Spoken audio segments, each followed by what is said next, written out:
Nightmare on Elm Street's one of those interesting things that is just so infamous that I think for a lot of kids, it's almost like a rite of adolescence or something.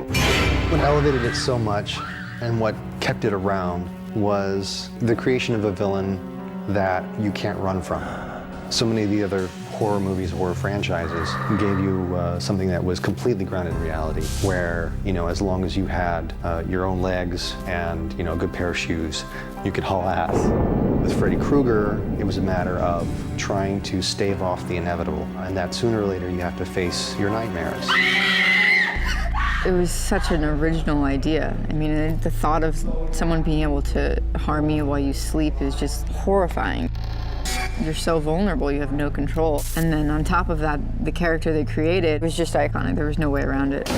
There's kind of a delicious nature to his evil. He kind of takes such joy in it, and it almost puts you in the audience on his side, as opposed to in the victim's side. No. Freddy Krueger is charismatic with more than just his weapon. The character itself is an amazingly frightening, compelling character that, as a fan, I love, and as a producer, it was really important. If we are guys who are making our living making horror films, this is the best one that you can get. Ready or not, here I come. I looked at him as a mystery first, to try and figure out where he came from. I found that Freddy had very little in the way of a background and a mythology to him. We knew that the parents had killed him, and that the return to the nightmare was a vengeance for that, and that instead of going after the parents, he goes after the children. In all the other nightmares, you don't really explain why Freddy is actually after these kids. Right behind you. What makes this particular reimagining so much more special is that we do give reason to why Freddy's doing what he's doing. It's a great reveal at the end that you actually figure out that Freddy is the person you thought he was. Rex was always one of my favorites. I think that the darker it got, or the more based in somewhat of a reality, the more weight the project and the story has. Some of the campier aspects kind of came about in the later sequels. And there's a kind of a kitsch element to that I know a lot of people love and appreciate, that kind of Robert brought to the role. But that's not really what the film was about. It's not really one-liners. It's not really winking your eye and doing this. This is a guy with a razor-sharp glove who wants to just brutally destroy you for what your parents did. I can't, in good faith, go out and make a Freddy Krueger movie that feels like it's a sequel to the last ones that you saw. We have to create the franchise that is our own. And that begins with Freddy Krueger and how that character is portrayed. You have a villain that only one actor has ever played. So in a remake of this movie, you truly are recreating this film and this character. For us at Platinum Dunes, Jackie was the only person we ever wanted. I saw the screen test for playing Rorschach, and I'm like, that's the guy. I mean, he's pretty sick. We'd always wanted Jackie Earle Haley, and we went after him hard on this movie. Where I first heard that people were even thinking about me for this role was on the internet. And it was fans suggesting that I might be right for this role. And my immediate reaction was like, that's kind of cool. He embodied everything that we wanted. Fans are aware of him. He's nominated for Academy Award. He's a brilliant actor. We had seen some stuff on Watchmen. We'd all seen Little Children and loved him from his earlier films. Instead of trying to build off of that whole franchise and continue with the same guy, you almost have to start over, and that's what we're doing here. Oh, God, no. Just me. It's just like such an amazing, iconic character. I mean, it was just an absolute honor to be offered the role and to get to go and play Freddy. It's pretty cool. Found you. When they finally closed his deal, everyone in the production office cheered, because there's a big difference between having an actor like that elevates things and maybe someone who could have done a good job with the role.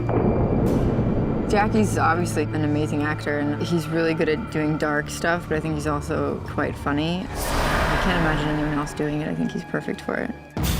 When he has that makeup on and he's screaming at you and coming at you with knives, it's been very easy to play that fear. This is a dream. I'm dreaming. Freddie Krueger is definitely a fun character to play, just because he's so way out. I mean, he's so not of this world. Just the whole larger-than-life aspect of this character, it drew me. He really does justice to Freddy Krueger. And he brings something unique. He brings something with his own voice that expands on the character that we haven't seen before. Casting a guy with that kind of pedigree sends a message to the audience that we're serious about making a seriously scary movie. This was kind of a cool process of getting in here and trying to figure out how to make Freddy my own, but yet, not get so far away from what Robert did.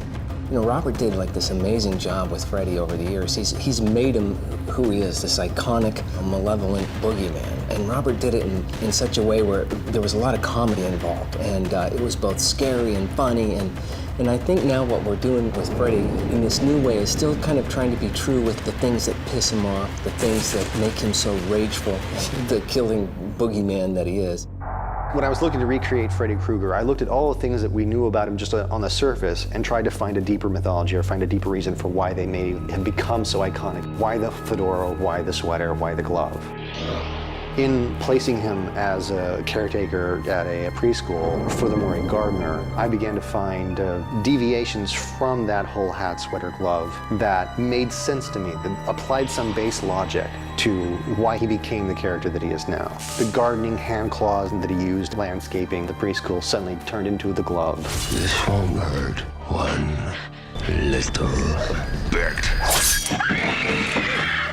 The sweater actually came from something from the mythology of the Pied Piper. The term pied meant stripes of contrasting colors. Finding that allowed us to seed some more mythology into the sweater itself by saying that, here he is, he's come back for your children.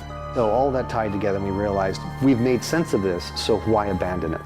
This is an iconic character, and audiences are going to be expecting to see certain things, especially when it comes to wardrobe. We're going to give it to them.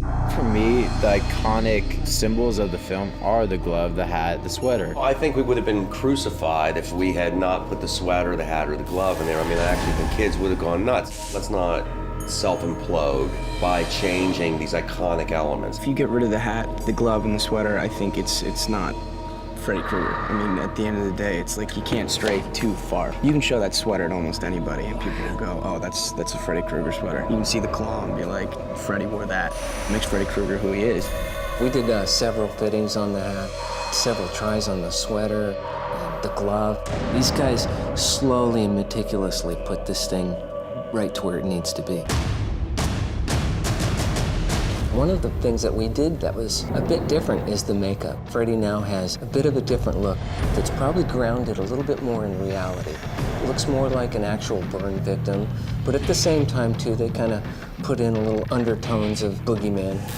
Everyone decided that we were going to go after the idea that he would look like a real burn victim. So we hired Andrew Clement, who's amazing. The makeup stuff can be seen as a skill, but it's very much a talent. It's like being a painter. Andrew's unbelievable.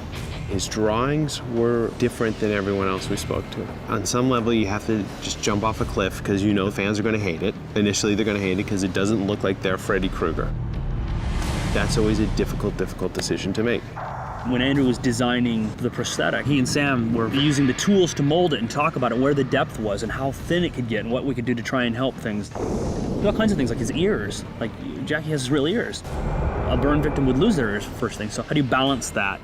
Looking in the mirror and articulating that makeup and seeing just how well it moves, you start to get a sense of a whole nother being, not even a person, a whole other entity. Ooh, sounds like fun. I somehow just take that tone, that sense, and then give it to Freddy to run with. Tad, you're it. It's the reality of what can really fit and what can work with Jackie's individual face. There are trade-offs for actor comfort and speed and, where appliances end. Every day we need to have a brand new set of pieces. This is a long makeup. There are a lot of pieces to it, so we're trying to find ways that we can sort of shorten up the time. And one of the ways that we can do this is by doing this contact adhesive. I'm just gonna put adhesive on both the appliance and his face, reactivate it with alcohol so we can just do large areas at the same time. It's really important for me to get everything really right. When I told people my build schedule, they said, well, it's a burn makeup, you can get away with murder. And I really didn't look at it like that. I want this to be really textural and real, and I'm seeing the lighting and I'm altering the paint just subtly to try and pull out some of those forms based on the way I'm seeing Sam light it. So it's a lot of thinking on your feet. I'm gonna have to steal Jeffrey Dean Morgan's line when they asked him, so how did you get into the headspace of the comedian? He says, are you kidding? 3 hours in that makeup, I'd come out of that trailer wanting to kill anybody. And the same thing is true for Freddy, man. It's like, I'd go in there, I would sit down. It started at 6.5 hours of makeup. They worked the creative process down to 3.5 hours. It was an hour getting out of the makeup.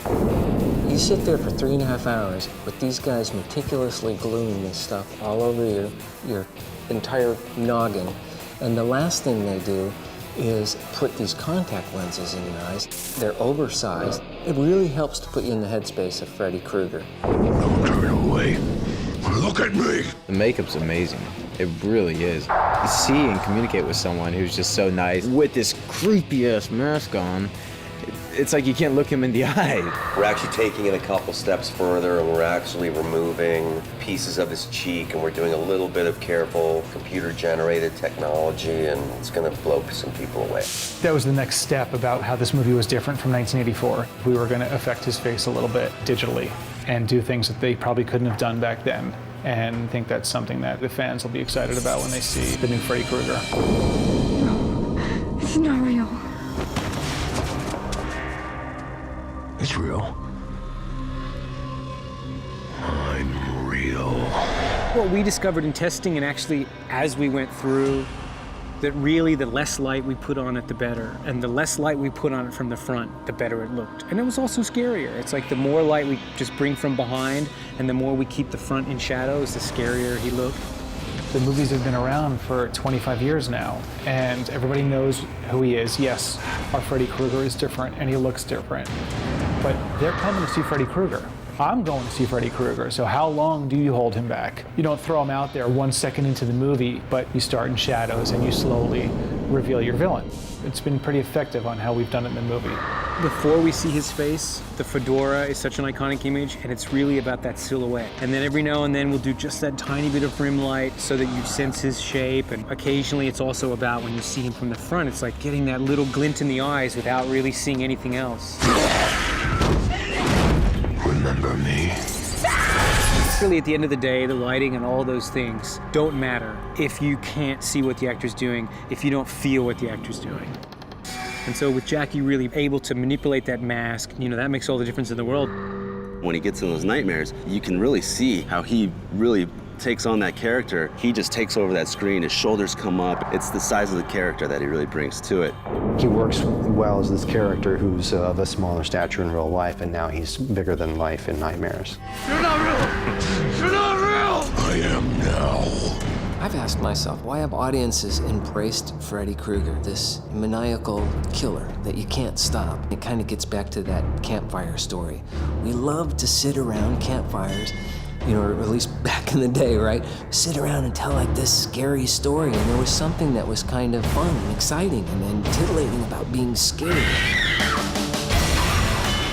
And I think that the same is true for Freddy Krueger. He's kind of like this mythical boogeyman that's also an inside joke to the fans, to the culture. We know that he's fictional, and it's fun to have this sense of dread and fear, and it's almost like, you know, a giddy scream as he's coming after you. It's the only thing that makes sense, right? It's like, why do we like this guy? I mean, it makes no sense. This character you're gonna have empathy for, you're gonna hate him, you're gonna be scared of him, and it's all what Jackie's done with it. It's multifaceted. They're making Freddy a monster. They're making him a killer. They're making him just freaking scary, you know? Like, no jokes, no nothing. I mean, he's down to business in this movie.